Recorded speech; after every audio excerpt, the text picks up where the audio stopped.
Okay, recording started. And oh, you know what? I'll have to see if YouTube or Facebook goes from the previous one. I can go on Facebook and check if it's showing up on Facebook. Yeah, no, I have to enter the login first. 1 second, because there's new computer, which I've done now.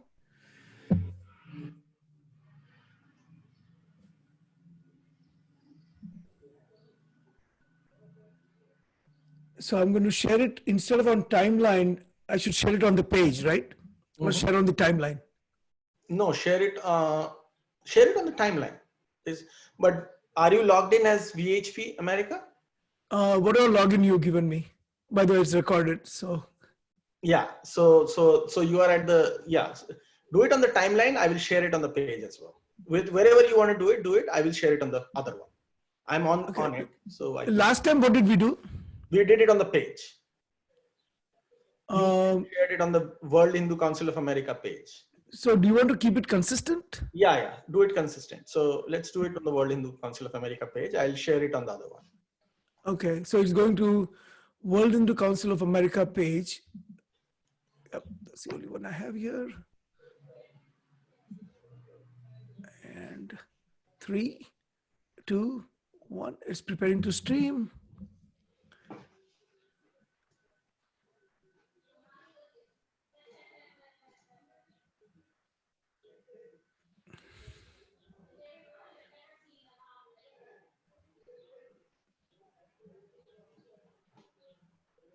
I have to put the title. Yes. No, I don't see it, but no, it's not there yet.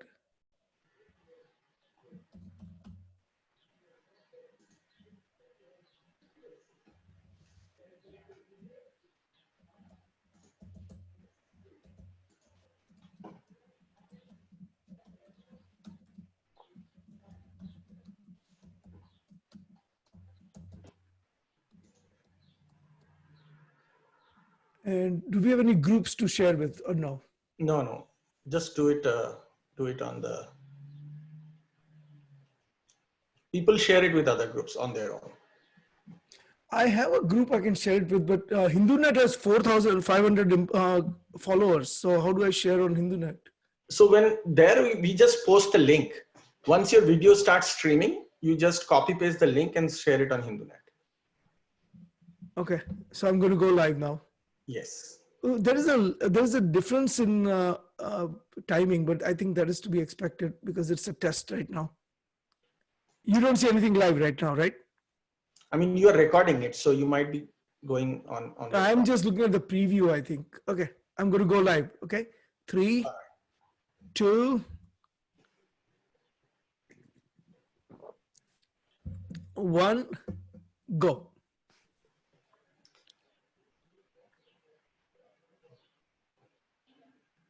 I don't see the recording yet. It's coming. It's setting up. It's setting up.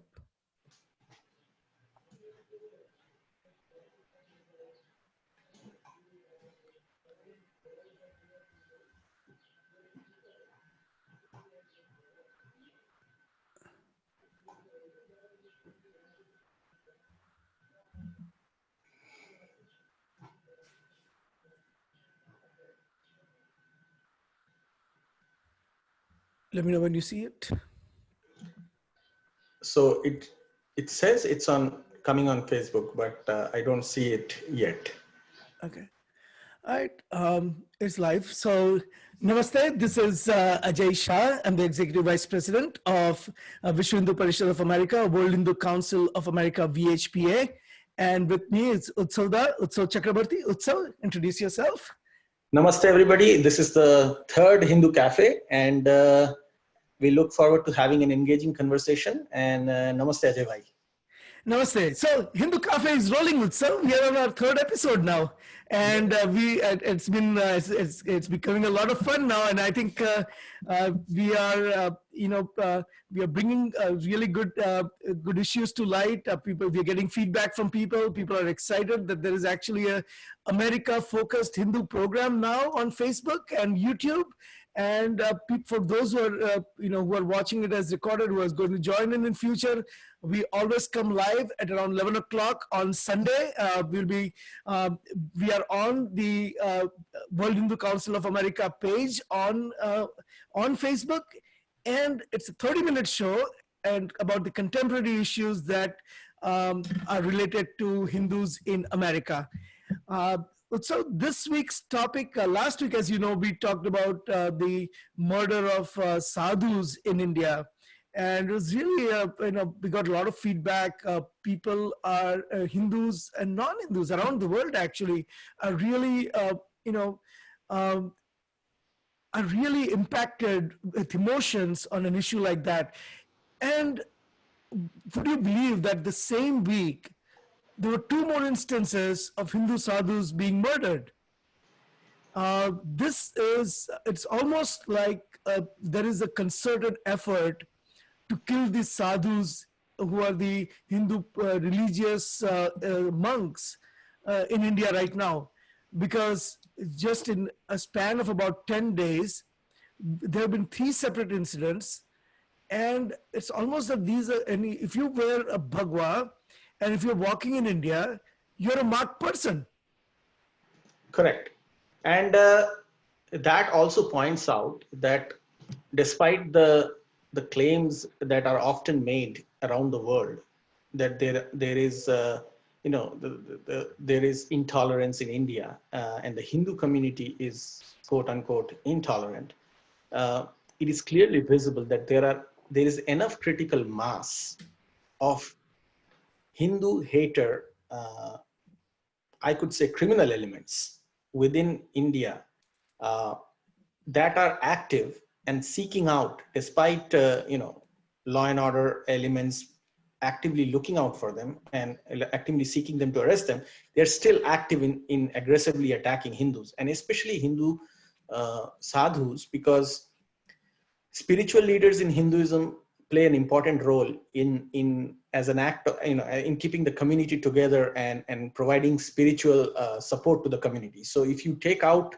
and murder the spiritual leadership within the Hindu community, it's a strategic effort by those who hate Hindus to harm the community, and this is taking a very bad shape in India at this point. And that's and so it's ironic. It's really is ironic, right? That the week, actually the week, and preceding, you know.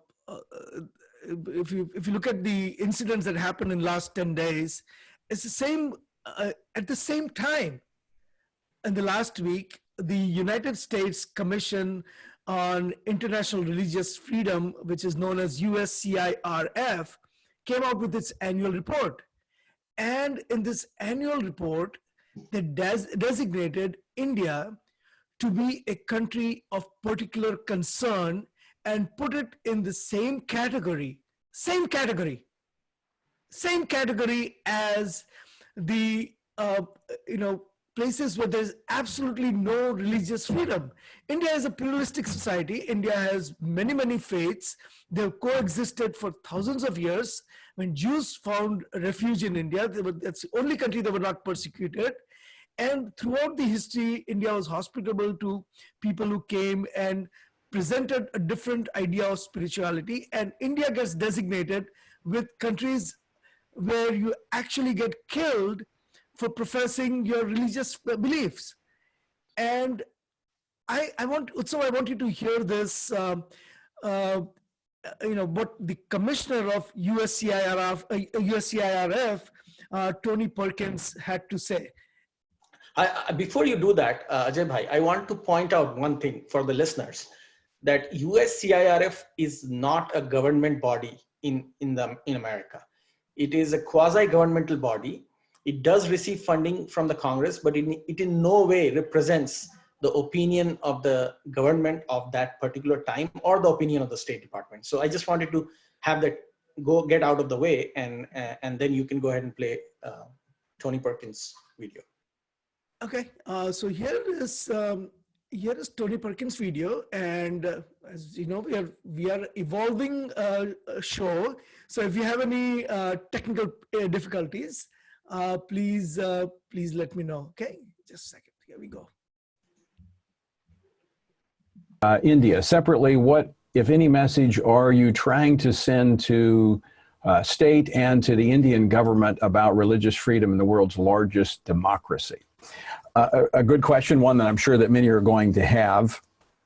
Again, we look at each country based upon the criteria in the International Religious Freedom Act. We look at whether or not there is systematic, ongoing, and egregious violations of religious freedom.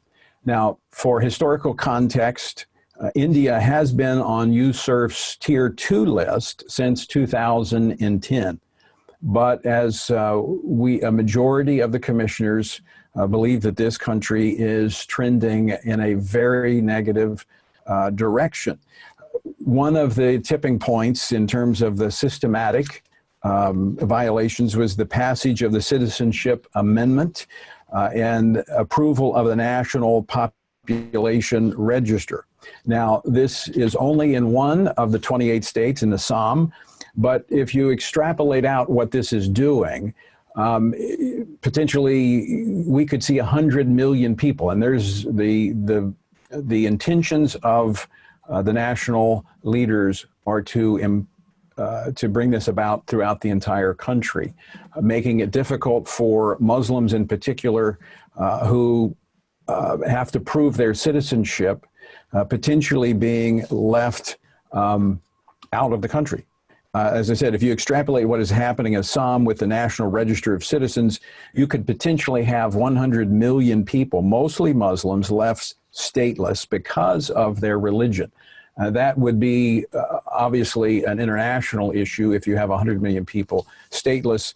There are ongoing issues as you look at the continued enforcement of anti-conversion laws, something we just mentioned, Congressman Raskin mentioned. Continued incitement of violence to religious minorities by government officials, and egregious in that we're seeing impunity for violence by non-state actors against religious minorities. So is there a message we're trying to send? Only that we believe that religious freedom is extremely important. And we also want to learn from history. We saw Burma take a very similar approach, but on a much smaller scale. And we're simply, again, looking at the criteria. This is not measuring country by country. It's simply looking at each country and what is taking place as it pertains to religious freedom within those countries. So that is. So as you saw there, the whole presentation that you just heard actually is built on baseless, I should say even malified lies. Sometimes we have to admit that it's pretty ironic, because the issue that he was talking about, the Citizenship Amendment Act and the NRC, which was implemented in Assam, both are completely separate from each other. The Citizenship Amendment Act actually provides full citizenship to religious minorities who have been persecuted in countries around India, where they face state-sponsored, state-legalized constitutional persecution. So these are Islamic countries where their religious minorities are actually, by state law, treated as second-class citizens. And those are the people who had to flee to India, and therefore the Citizenship Amendment Act actually gives them citizenship so that they don't face any further persecution after coming to India. In any other country, this would be the biggest act of safeguarding of religious freedom.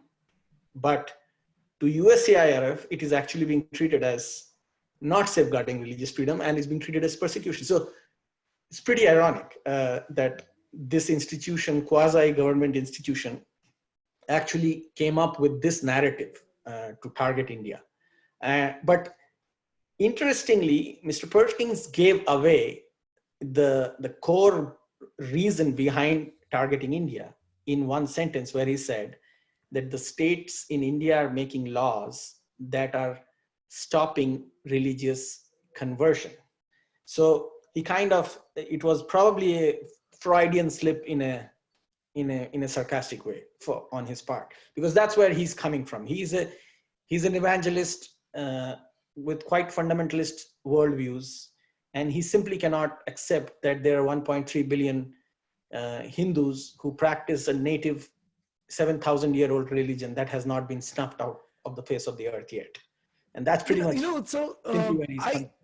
yeah, go ahead. Sorry. Go ahead. I mean, to some extent, this is, there are 1 billion Hindus in India, and I don't think that 1 billion Hindus in India really care or give credence to what a congressional body in one of the 200 countries around the world in US says. And that body itself doesn't even have a statutory power to say that State Department should designate India in a certain way. They can only make recommendations, right? So it's not like this is going to change.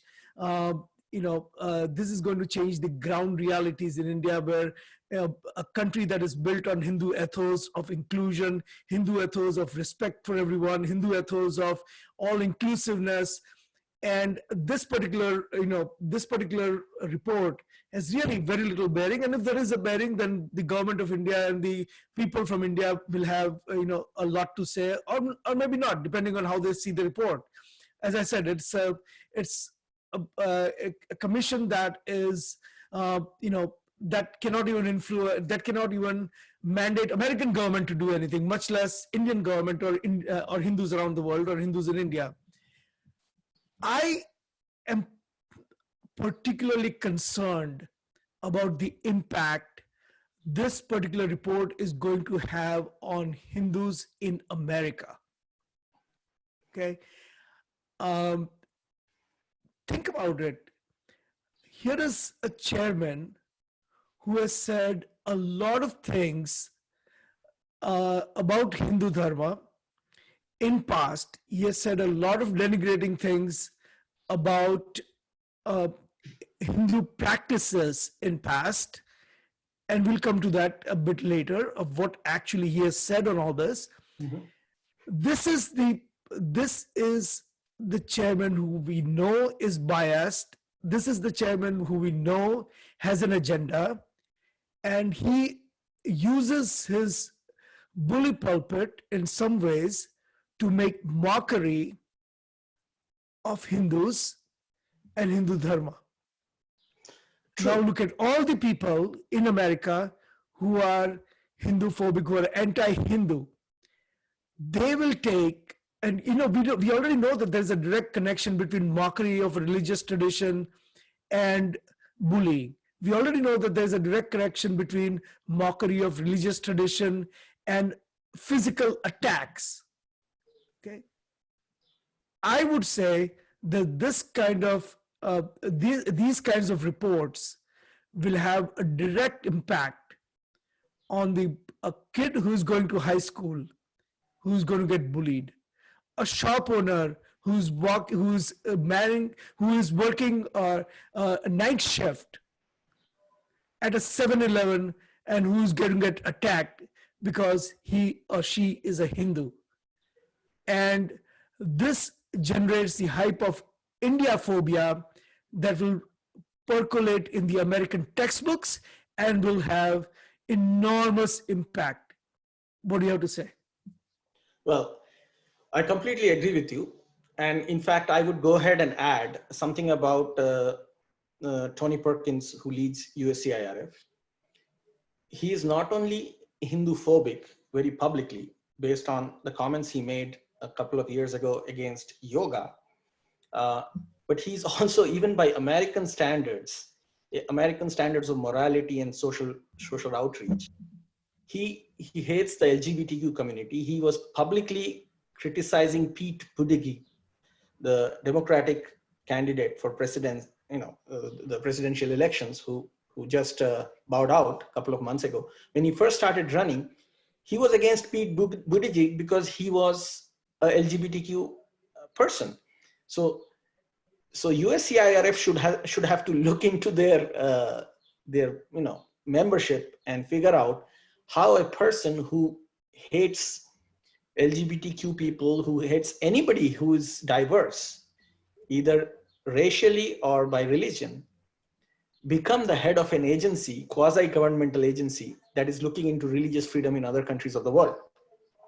And of all the countries they feel to target, it's India, which is a country with so much diversity and still has so much ethos of tolerance and mutual respect, more than any other country in the region. And that is really sad. And I think if there are young Americans who are Hindus who are listening to this, they really need to study this. And there will be a time when they will be at the forefront of this struggle to educate people around the world, including people in America, about Hindu religion and Hindu practices and Hindu morality that will stand in direct contrast to bodies like that of USCIRF. Yeah, and there is an increasing Hindu hate on campuses. And this is, we all know the forces behind them, and this is only going to propel them more.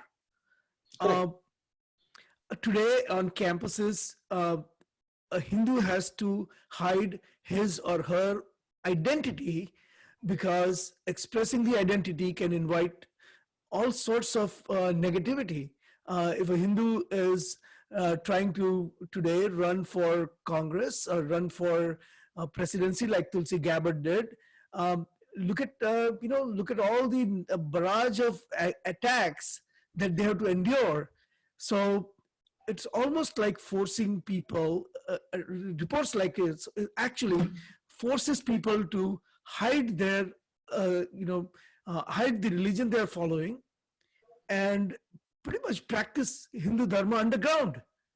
Notwithstanding 1,000 temples that exist in US, but if you want to do something in public life, you have to almost be apologetic for being Hindu. You have to denounce all your Hindu connections, and then you become, you get accepted by the, left and the other anti-Hindu forces. That's true, and I think that's because as much as we stand for mutual respect and tolerance and diversity, most both the Christian fundamentalists, the Islamic fundamentalists, and the left that in America has been kind of co-opted by the Islamic fundamentalists. So all 2.5 of these categories that I just mentioned, I mentioned half because the left has been co-opted by the Islamic fundamentalists. So it just becomes half of what Islamism stands for. So these 2.5 categories don't see Hindus as fitting into their worldviews. In fact, their worldviews are that of conquest, and they see Hindus as somebody standing in the way.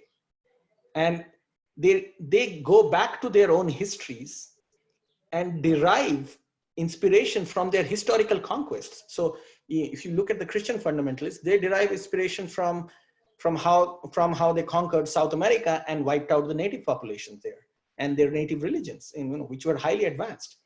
Similarly, they look at America itself and look at how they wiped out Native Americans in North America and pretty much made them as tribes who conform to Christian belief systems and are limited to running casinos in the middle of the country. So it is that historical inspiration where they're coming from. And to bring example of Islamic fundamentalism, we Hindus have been at the brunt edge of this whole game, where for the last 1,000 years Hindus have pretty much suffered the brunt of attacks from Islamists, beginning with the Middle East all the way to the Afghans and present day Pakistan, which is now Islamic country. So these historical references that these groups go to derive inspiration for targeting Hindus, and the left is kind of it sees where the power lies, and it kind of goes in and latches onto it because its own existence is based on deriving power from somewhere else. And that power, and in America, the left sees in Islamists because they are the non-conformists in America. We Hindus, we talk about peace, we talk about yoga, we talk about spiritual enlightenment, we talk about things that don't make people angry. So they are not interested in us. In fact, we are at the receiving end of their hate. Right. Thank you. So there were commissioners who voted against the majority, and maybe we should take a minute to acknowledge them. Correct. So I do believe that, there were commissioners who voted against them. And, I believe that they did a fantastic job in standing up to this whole situation. And I'm just looking up the names of the people who did it. If you give me 1 minute, I will come up with the names. So there were, I think you're probably referring to Commissioner Dorji, who is originally a Tibetan. Correct. And I wanted to include another person, and that's why Gary Bauer looked up the name, Gary Bauer. And right. Both Gary Bauer and Commissioner Dorji made their public dissent against this report by USCIRF. And I really applaud them for coming out and calling out the hypocrisy of the organization, even though they're part of the organization. And I think I should also call out that Commissioner, who is with a Hindu name in the group, she didn't stand up to them. And I would wonder why that didn't happen. So, I mean, isn't that interesting that the only person with a Hindu name didn't even speak up for Hindus? I think that is comes that the from same thing as getting like wider acceptance that we were talking about a minute ago?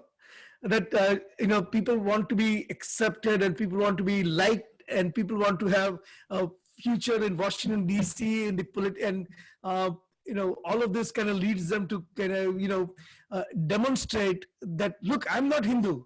I may be Hindu when it comes to practicing my faith underground, but when I'm above ground, I'm not going to be Hindu, because by showing that I'm not Hindu, I can further my political career. I mean, to repeat a often used American example is the people like Arunima Bhargava would be the Uncle Toms of the community, and their position of not standing up to this kind of hate against Hindus that was perpetrated by the USCIRF shows that that we ourselves have lacked in some ways to educate people like Arunima with the truth. And I think we should work harder as a community to reach out to them. And also the fact that they are always under pressure from the Christian fundamentalists, from the radical Islamists, and the left that works with the Islamists, that sometimes they simply cannot stand up to these kinds of bullying, and they just acquiesce. And that's the best case scenario I can see. And the worst case scenario would be, as I mentioned, Uncle Toms of our community. Yep.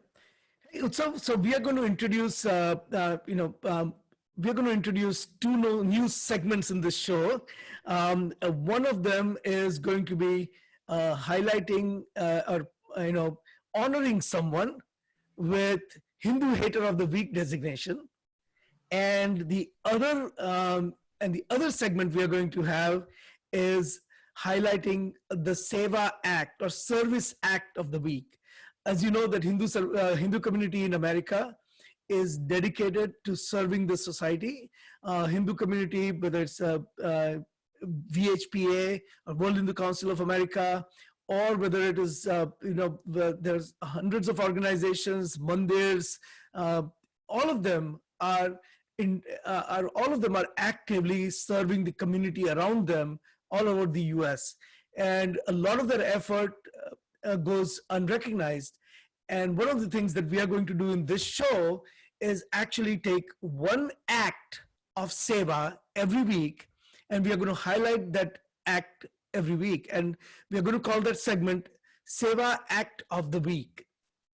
And so before we go to those two, let's, there are a lot of really good Hindu songs and bhajans and all of that. So let's listen to to a really nice song that's popular all over India and all over the world. Actually, people sing this, and I think we should give a taste of that song to our viewers.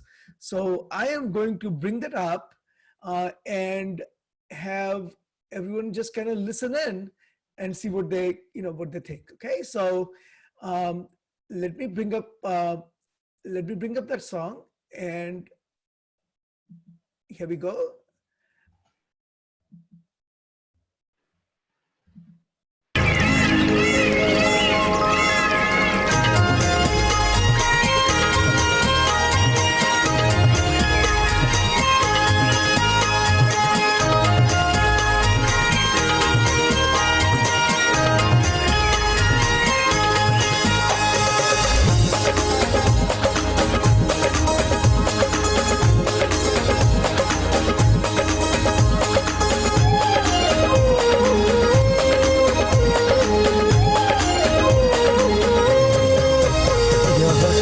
कल छल छल बहती क्या कहती गंगा धारा, युग युग से बहता आता यह पुण्य प्रवाह हमारा, यह पुण्य प्रवाह हमारा। यह कल कल छल छल बहती क्या कहती गंगा धारा, युग युग से बहता आता यह पुण्य प्रवाह हमारा।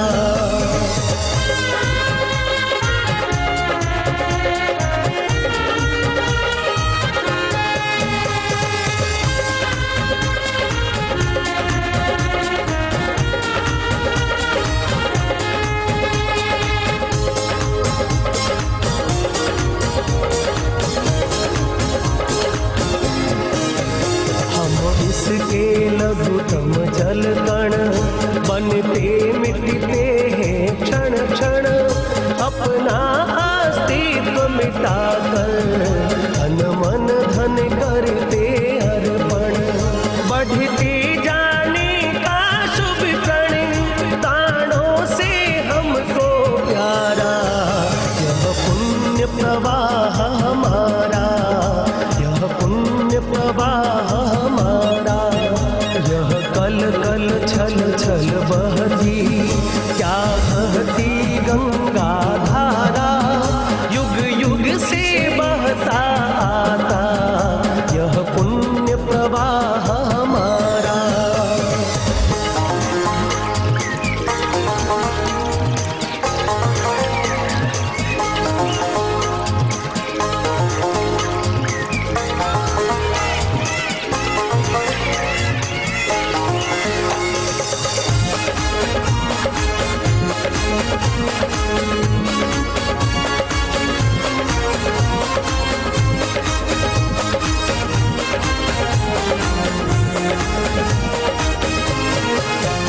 इस धारा में घुल मिल कर वीरों की राख बही है, इस धारा में कितने ही ऋषियों ने शरण गही है। इस धारा की गोदी में खेला इतिहास हमारा, यह पुण्य प्रवाह हमारा, यह पुण्य प्रवाह हमारा। यह कल कल छल छल बहती क्या कहती गंगा धारा, युग युग से बहता आता यह पुण्य प्रवाह हमारा। So the reason this song is paying tribute to the to Bharat, or Bharat Mata, India, and it talks about how through the ages uh, India has contributed to the world. And I thought that this one was really appropriate in light of the USCIRF report. Um, it doesn't talk about India conquering other countries. It talks about contribution of India. And I should emphasize that Hindus around the world, and maybe we should do a future show on this topic, we have a clear concept of karma bhumi and dharma bhumi. As people who live in United States becomes our karma bhumi. This is the place where we have chosen to make our home, and we are fully dedicated to America as our homeland. But dharma bhumi, which is a sacred place of pilgrimage, a sacred place from our Hindu ethos have emerged, that is our dharma bhumi, and that dharma bhumi happens to be Bharat.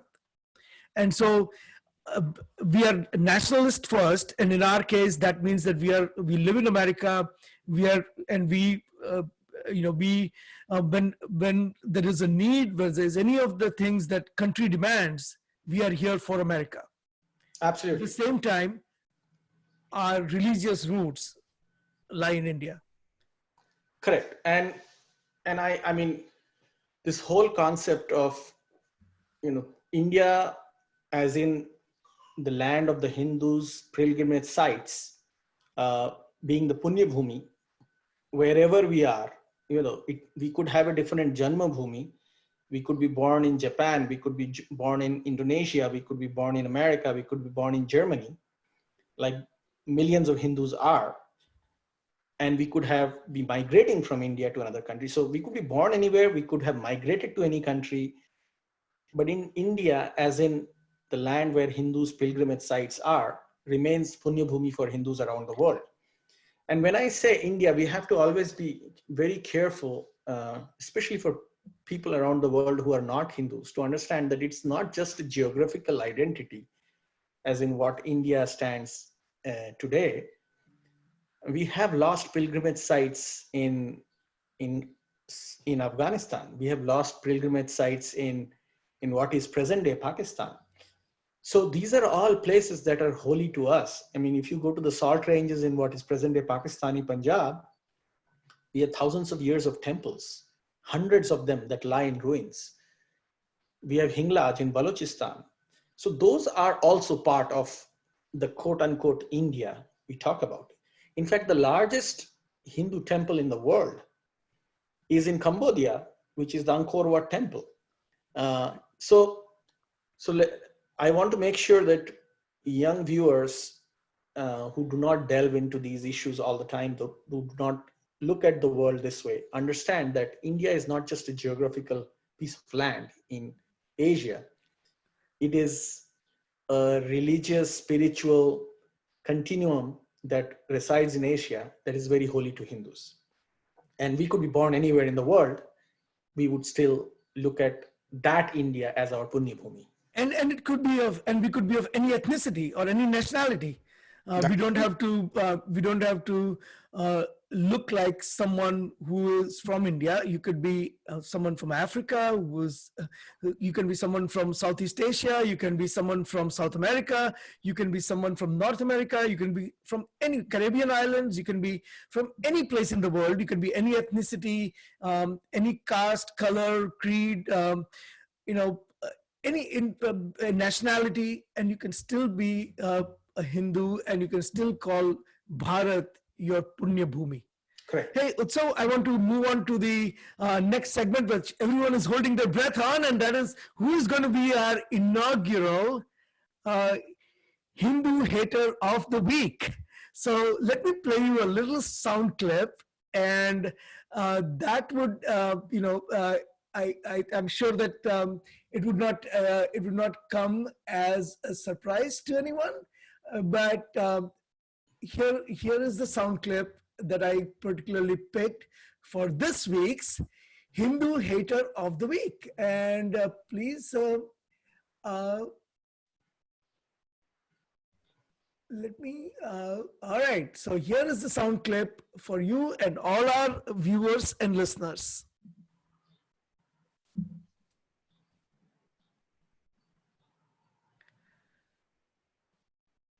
It's taking a little while to load.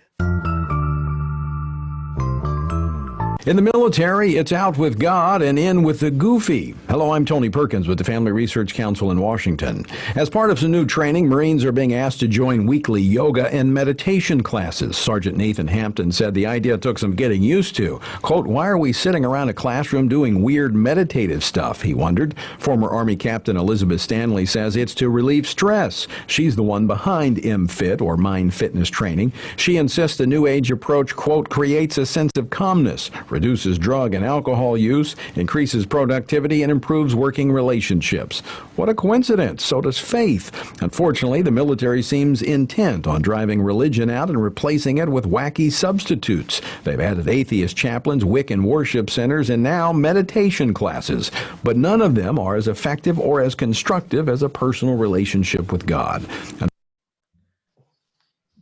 Utsav, I'm sure you'll agree with me. Tony Perkins, the chairperson of the USCIRF, for calling 10,000-year-old Hindu practices wacky and goofy, is doing nothing but promoting hate against Hindus. And for all of that and more, we designate him Hindu Hater of the Week. Yes, and I must say this, Ajay Bhai, even when you are pointing out to Tony Perkins, who, that video clip, that sound clip just shows how much he hates Hindus, happens to be the head of United States Council for International Religious Freedom, quite ironic. Even when mentioning his name as being the Hindu Hater of the Week, you are smiling. And I mean, I just have to give it to you. There's nothing that beats you down. I think this is what keeps us going. And, I appreciate that in you. And I would be angry if I was presenting that piece, but this is ridiculous. And the only way you counter ridiculousness is by laughing at it, because there's really, how can you top the ignorance of someone like Tony Perkins? And I think we have honored him today, and I think he should be proudly carrying this tag. I'm sure that he can use this for his fundraiser, and he can even raise more money for whatever he's trying to do.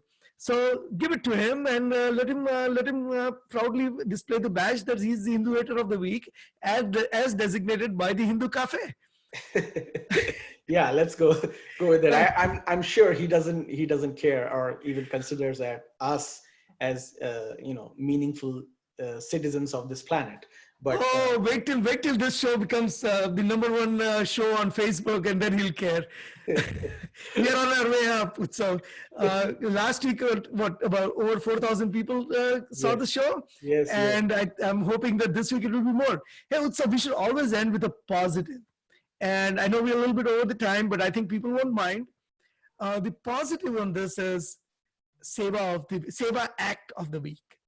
And you know that Hindus are, as we said earlier, contributing to the American society. So Utsav, the Seva Act of the Week, and I'll let you comment on it, is the Seva USA, which is part of Seva International, and their creation of the COVID-19 registry. Very unique concept, great concept that they have come up with. And what they have done, they've set up a website called sevacovidplasma.org, and they are collecting the names of donors who are willing to give the plasma for research, which can be matched to people who currently have COVID-19.